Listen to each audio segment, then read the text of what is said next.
വിദ്യാർത്ഥികളെ, 7ാം class annual evaluation 2024-25 mathematics, അതായത് ഗണിതത്തിന്റെ question പേപ്പറും അതിന്റെ ആൻസർ കീയുമാണ് നമ്മൾ ഡിസ്കസ് ചെയ്യുന്നത്. അപ്പോൾ മക്കൾ ആദ്യമായാണ് ഈ ചാനൽ കാണുന്നതെങ്കിൽ ചാനൽ സബ്സ്ക്രൈബ് ചെയ്യണേ. അപ്പോൾ നമുക്ക് ഫസ്റ്റ് ആക്ടിവിറ്റിയിലേക്ക് പോവാം. ഫസ്റ്റ് ആക്ടിവിറ്റിയിൽ which of the following triangle has an area of 12 square centimetre. എന്താ പറഞ്ഞിരിക്കുന്നത് ഇതിനകത്ത്? ഏരിയ 12 സ്ക്വയർ സെന്റിമീറ്റർ ആയിട്ടുള്ള ട്രയാങ്കിൾ ഇതിൽ ഏതാണെന്നാ ചോദിച്ചിരിക്കുന്നത്. അപ്പൊ ട്രയാങ്കിളിന്റെ ഏരിയ കണ്ടുപിടിക്കാനുള്ള ഇക്വേഷൻ ആണ് എന്ത്? ഹാഫ് BH അല്ലേ? ഹാഫ് ഇൻറ്റു ഇതിൽ ഏതാന്ന് നോക്ക്, 8 × 3 3 24 അല്ലേ? 24. അപ്പൊ 24നെ നമുക്ക് എന്താണ് ഇതുകൊണ്ട് ഡിവൈഡ് ചെയ്യുമ്പോൾ എത്ര കിട്ടും? 12 കിട്ടും. അപ്പൊ ഇതിൽ ഏതാണ് 8ഉം 3ഉം വന്നിരിക്കുന്നത്? അതായത് ബി ആണ് ശരിയായ ഉത്തരം. ഇനി രണ്ടാമത്തെ ക്വസ്റ്റ്യനിലേക്ക് നമുക്ക് പോവാം. നോക്കൂ, draw A triangle of area 24 square centimetre. 24 square centimetre area ആയിട്ടുള്ള ഒരു ട്രയാങ്കിൾ ഇതുപോലെ വരയ്ക്കാനാണ് പറയുന്നത്. അതായത് ഹാഫ് ഇൻറ്റു ബിയും എച്ചും എന്താണ് ഗുണിച്ചിട്ട് ഹാഫും കൊണ്ട് ഡിവൈഡ് ചെയ്യുമ്പോൾ നമുക്ക് എത്ര കിട്ടണം? 24 കിട്ടണം. ഏരിയ 24 അല്ലേ? അപ്പൊ സൈഡ്സ് ഏതൊക്കെയായിരിക്കണം? 24 എന്ന് പറഞ്ഞാൽ എന്തിന്റെ ഡബിൾ ആണ്? 24ന്റെ ഇത് എത്രയാണ്? 48 ആണ് അല്ലേ? 48 ആണ്. അപ്പൊ നമുക്ക് 48 ഡിവൈഡ് ചെയ്ത് കഴിയുമ്പോൾ ഏരിയ 12 കിട്ടാൻ വേണ്ടിയിട്ട് ഏതൊക്കെ നമ്പേഴ്സ് എടുക്കാം?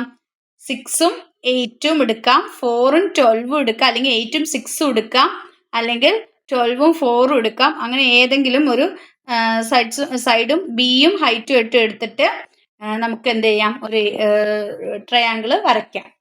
അപ്പോൾ ഏരിയ, അതായത് പരപ്പളവ് 24 സെന്റിമീറ്റർ സ്ക്വയർ മതി. അതായത് നമുക്ക് ബേസ് എന്തായിട്ട് എടുക്കാം? 8 ആയിട്ട് എടുക്കാം. വേണമെങ്കിൽ ഹൈറ്റ് എത്രയായിട്ട് എടുക്കാം? 6 ആയിട്ട് എടുക്കാം. അല്ലെങ്കിൽ ബേസ് 12 ആയിട്ട് എടുക്കാം, ഹൈറ്റ് 4 ആയിട്ട് എടുക്കാം. അങ്ങനെ എന്ത് ചെയ്താലും ഏരിയ എത്രയായിട്ട്? 24 square centimetre. അപ്പം നിങ്ങൾ അളവ് കണ്ടുപിടിച്ചിട്ട് എന്താണ് ട്രയാങ്കിൾ വരയ്ക്കാനാണ് പറഞ്ഞിരിക്കുന്നത്. ഇനി സി ക്വസ്റ്റ്യൻ നമുക്ക് നോക്കാം. If one side of a triangle with an area of 48 square centimeter, 12 centimeter, what is the height from the corner to the opposite side? എത്രയാണ് ഹൈറ്റ് എന്ന് പറയുന്നത്? 8 സെന്റിമീറ്റർ ആയിരിക്കും. എത്രയാണ് മക്കളെ? 8 സെന്റിമീറ്റർ ആയിരിക്കും. If one side of the triangle with an area എത്രയാണ്? 48 square centimetre is 12 centimetre. What is the height from the corner to the opposite side? അതായത് എന്താ പറഞ്ഞിരിക്കുന്നത്? പരപ്പളവ് 48 ചതുരശ്ര സെന്റിമീറ്റർ ആയ ഒരു ത്രികോണത്തിന്റെ ഒരു വശം 12 സെന്റിമീറ്റർ ആയാൽ ആ വശത്തേക്ക് എതിർമൂലയിൽ നിന്നുള്ള ഉയരം എത്രയായിരിക്കും?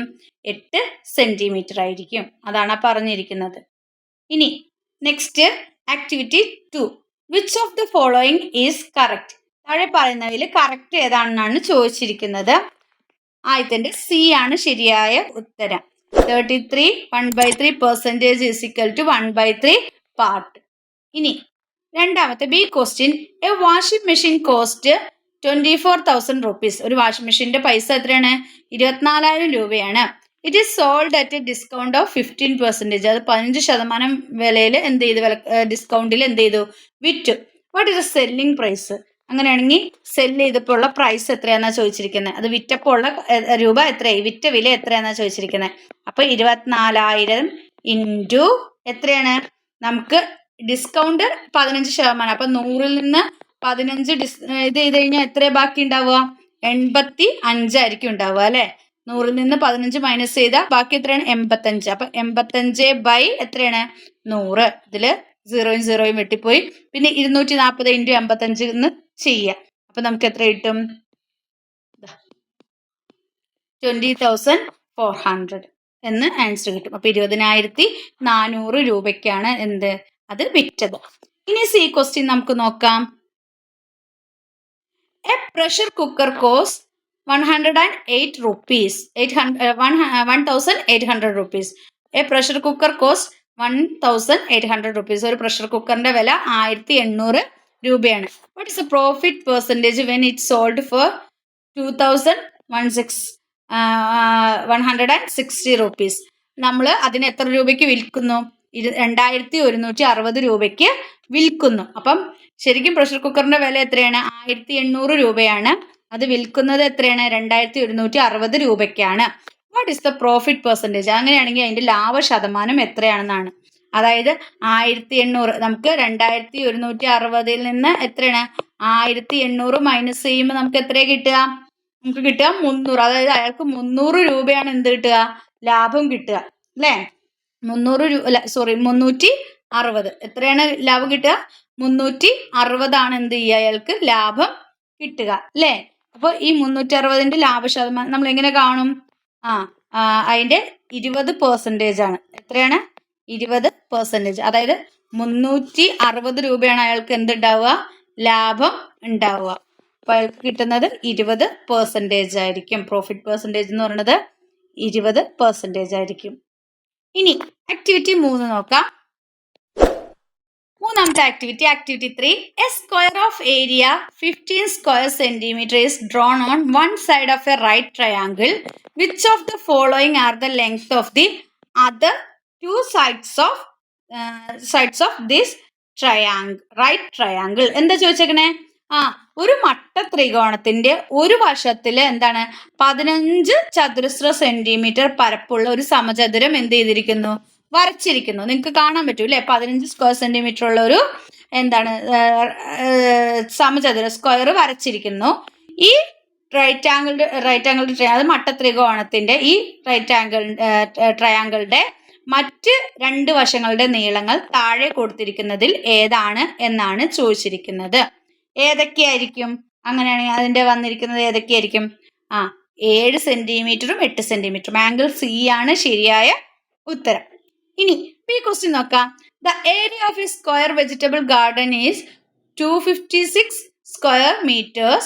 What is the length of one of its side? എന്താ ചോദിച്ചേ? ഒരു വെജിറ്റബിൾ ഗാർഡന്റെ ഏരിയ എന്ന് പറയുന്നത്, ഏരിയ ഓഫ് സ്ക്വയർ എന്ന് പറയുന്നത് 256 square meter ആണ്. അങ്ങനെയാണെങ്കിൽ what is the length of one of it side? ഒരു സൈഡിന്റെ ലെങ്ത് എത്രയായിരിക്കും എന്നാണ് ചോദിച്ചിരിക്കുന്നത്. ഒരു ലെങ്ത്തിന്റെ സൈഡ് എത്രയായിരിക്കും? 16 മീറ്റർ ആണ്. എത്രയാണ്? 16 മീറ്റർ എന്നാണ് ഉത്തരമായിട്ട് എഴുതേണ്ടത്. സി ക്വസ്റ്റ്യൻ എന്താണ്? Draw A square of area 72 square centimeter. എന്താണ്? ഒരു സ്ക്വയർ വരയ്ക്കാനാണ് പറഞ്ഞത്. ഏരിയ എത്രയാണ്? 72 square centimeter ആയിട്ടുള്ളതാണ്. അങ്ങനെയാണെങ്കിൽ നമ്മൾ ആദ്യം വരയ്ക്കേണ്ടത് ഇതിന്റെ നീളം എന്തായിരിക്കും? ലെങ്ത് 6 സെന്റിമീറ്ററും എന്താണ് 6 സെന്റിമീറ്റർ വശമുള്ള എന്താണ് ഒരു സമചതുരം വരയ്ക്കണം. ആദ്യം വരയ്ക്കേണ്ട സമചതുരത്തിന്റെ ഒരു വശത്തിന്റെ നീളം 6 സെന്റിമീറ്ററും ഇനി 6 സെന്റിമീറ്റർ വശമുള്ള സമചതുരം വരച്ചിട്ട് അതിന്റെ എന്താണ് വികരണം ഇതായിട്ട് എന്തായിട്ട് അടുത്ത സമചതുരവും വരയ്ക്കണം. നമ്മൾ സ്ക്വയറും വരയ്ക്കണം.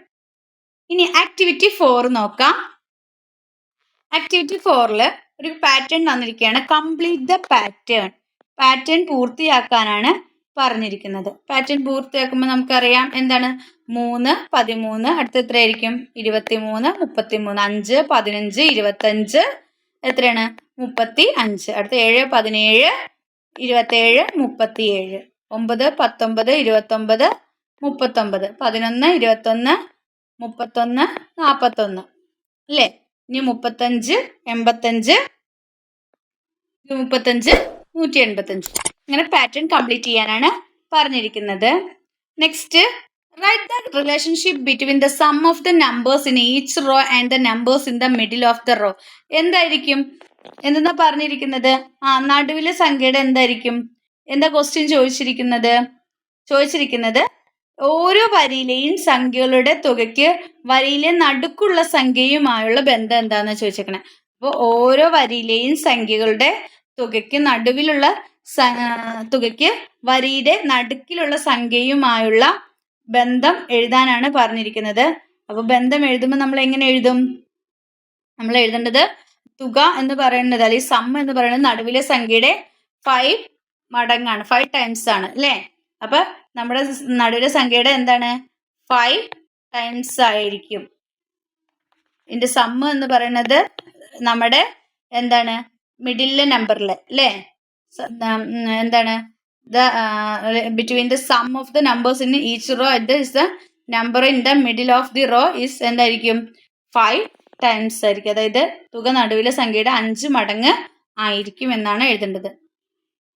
ഇനി C question substantiate the relationship using algebra form. അത് ഓൾജിബ്ര ഫോമിൽ എഴുതാനാണ് പറഞ്ഞിരിക്കുന്നത്. ഓൾജിബ്ര ഫോമിൽ എഴുതുമ്പോൾ നമ്മൾ എങ്ങനെ എഴുതും? സമ്മന്നെ എങ്ങനെ എഴുതും? 5n എന്ന് എഴുതിയാൽ മതി. എന്താണ് 5n എന്ന് നമ്മൾ പറഞ്ഞല്ലോ, 5 ടൈംസ് ആയിരിക്കും. അപ്പോൾ 5 × n 5 ടൈംസ് ആയിരിക്കും. സം എന്ന് പറയുന്നത് some is equal to 5n എന്ന് എഴുതിയാൽ മതി.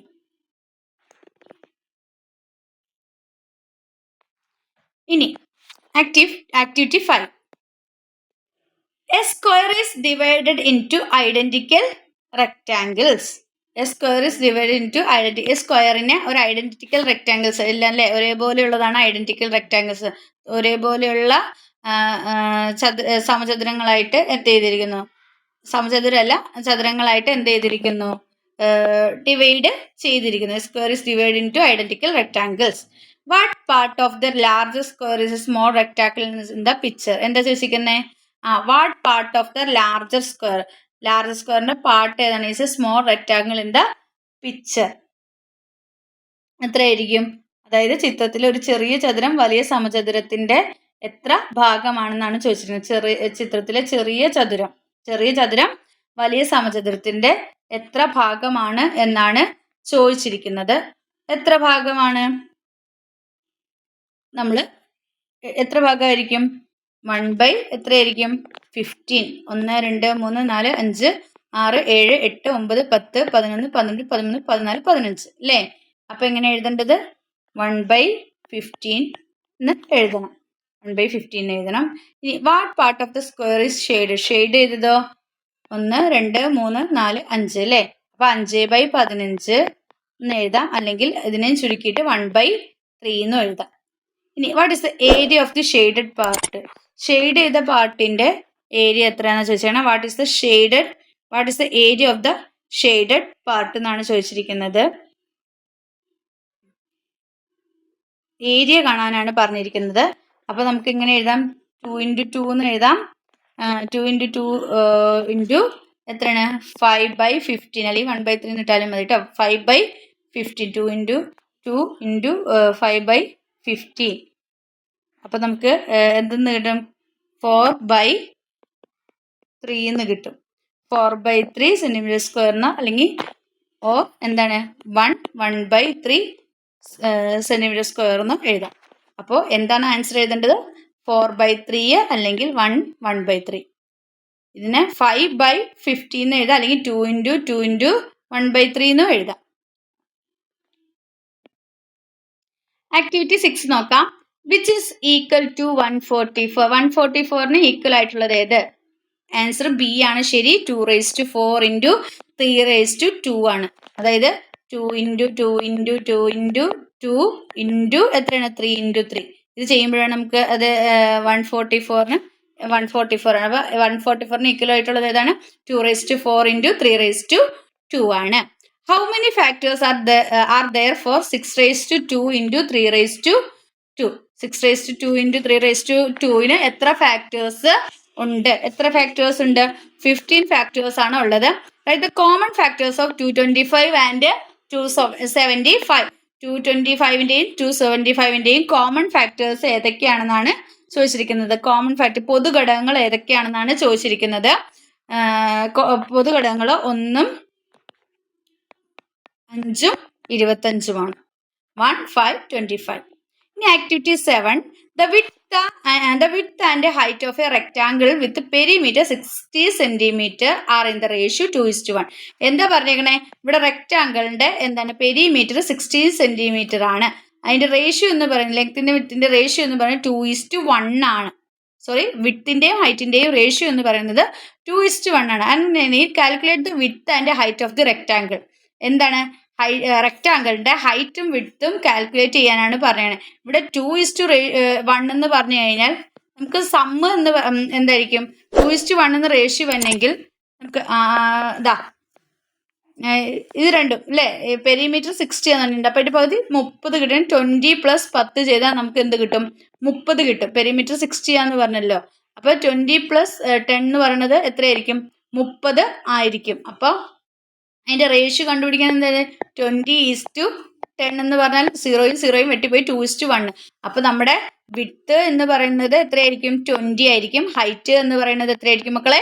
10 ആയിരിക്കും. അപ്പോൾ റേഷ്യോ കറക്റ്റായി 2:1 എന്നുള്ള റേഷ്യോയിൽ അത് വരികയും ചെയ്തു. ഇനി B question, if another rectangle having perimeter 60 cm has width of 18 cm, what is its height? എന്താ പറയണേ? ഇതുപോലെ ഇഫ് അനദർ റെക്ടാങ്കിളിന്റെ പെരിമീറ്റർ 60 സെന്റിമീറ്റർ ആണ്, വിഡ്ത്ത് എന്ന് പറയുന്നത് 18 സെന്റിമീറ്റർ ആണ്. അങ്ങനെയാണെങ്കിൽ ഇതിന്റെ ഹൈറ്റ് എത്രയാണെന്നാണ് ചോദിച്ചിരിക്കുന്നത്. എത്രയായിരിക്കും? ഹൈറ്റ് 12 സെന്റിമീറ്റർ ആയിരിക്കും. അതായത് ഹൈറ്റ് എന്ന് പറയുന്നത് 12 സെന്റിമീറ്റർ ആയിരിക്കും. What is the ratio of the width and height of this rectangle? അതായത് ഇപ്പം നമ്മൾ കണ്ടുപിടിച്ചില്ലേ, 18 സെന്റിമീറ്റർ വിഡ്ത്തും 60 സെന്റിമീറ്റർ പെരിമീറ്ററും ആയിട്ടുള്ള, അതായത് പരപ്പളവായിട്ടുള്ള ഇതിന്റെ ഹൈറ്റ് എന്ന് പറയുന്നത് 12 സെന്റിമീറ്റർ ആണെന്ന് നമ്മൾ പറഞ്ഞു. അങ്ങനെയാണെങ്കിൽ അതിന്റെ റേഷ്യോ എന്ന് പറയുന്നത് 18:12 അല്ലേ? 18:12 എന്ന് കണ്ടുപിടിച്ച് കഴിഞ്ഞാൽ അതിന്റെ റേഷ്യോ എന്ന് പറയുന്നത് എത്രയായിരിക്കും?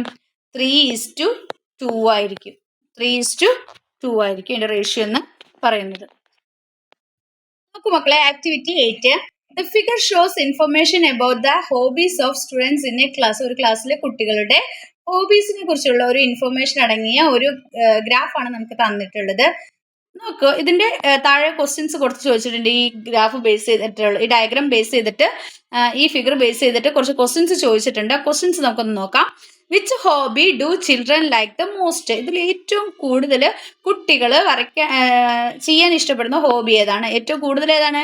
ഡ്രോയിങ്, ചിത്രരചനയാണ് അല്ലേ? ഡ്രോയിങ് ആണ്. Which hobbies like by the least children? കുറവ് കുട്ടികൾ ഏതാണ് ചെയ്യാൻ ആഗ്രഹിക്കുന്നത്? ഏറ്റവും ചെറുത് ഏതാണ്? ഡാൻസ് അല്ലെ? നൃത്തം, ഡാൻസ് ആണ്. C question, if those who select music are 1/8 part of the total, what is the part of the total of those who select drawing as hobby? എന്താ ചോദിച്ചിരിക്കുന്നത്? മ്യൂസിക് തിരഞ്ഞെടുക്കുന്നത്, അതായത് സംഗീതം തിരഞ്ഞെടുത്തവർ ആകെ ഉള്ളതിന്റെ 1/8 പാർട്ടാണ്, ഭാഗമാണ് എങ്കിൽ ചിത്രരചന, അതായത് ഡ്രോയിങ് ഹോബിയായി തിരഞ്ഞെടുത്തത് ആകെയുള്ളവരുടെ എത്ര ഭാഗമാണെന്നാണ് ചോദിച്ചിരിക്കുന്നത്. അപ്പൊ ആകെയുള്ളവരുടെ എത്ര ഭാഗമാണ്? 1/8 ആണ് മ്യൂസിക് എങ്കിൽ മറ്റത് എത്രയായിരിക്കും? 3/8 ആയിരിക്കും. എത്രയാണ്? 3/8 ആയിരിക്കും. ഇനി D question, what part of the total is those who select reading and dancing? എന്താ ചോദിച്ചിരിക്കണേ? വായന തിരഞ്ഞെടുത്തവരും പിന്നെ എന്താണ്, നൃത്തം തിരഞ്ഞെടുത്തവരും ചേർന്നാൽ ആകെയുള്ളവരുടെ എത്ര? രണ്ടുപേരും കൂടെ കൂടിയാൽ ആകെയുള്ളവരുടെ എത്ര ഭാഗമാണെന്നാണ് ചോദിച്ചിരിക്കുന്നത്. എത്രയാണ്? 1/4 പാർട്ടാണ്. ഇനി write another question based on this figure. ഈ ഫിഗർ വെച്ചിട്ട് നിങ്ങൾക്ക് എന്താണ് വേറെ വല്ല ക്വസ്റ്റ്യനും ഇതുപോലെ ഒരെണ്ണം കൂടെ ഉണ്ടാക്കാനാണ് പറഞ്ഞിരിക്കുന്നത്. അപ്പോൾ ഇത്രയൊക്കെയാണ് നിങ്ങളുടെ ഇന്നത്തെ എക്സാമിന്റെ ക്വസ്റ്റ്യൻ ആൻസർ കീ ഉള്ളത്. ക്വസ്റ്റ്യൻ പേപ്പർ ആൻസർ കീയും. അപ്പോൾ മക്കൾക്ക് വീഡിയോ ഇഷ്ടമായെങ്കിൽ ലൈക്ക് ചെയ്യുക, ഷെയർ ചെയ്യുക. ആദ്യമായി ചാനൽ കാണുന്നവരുണ്ടെങ്കിൽ ചാനൽ ഒന്ന് സബ്സ്ക്രൈബ് ചെയ്യണേ. Then see you again. Thank U.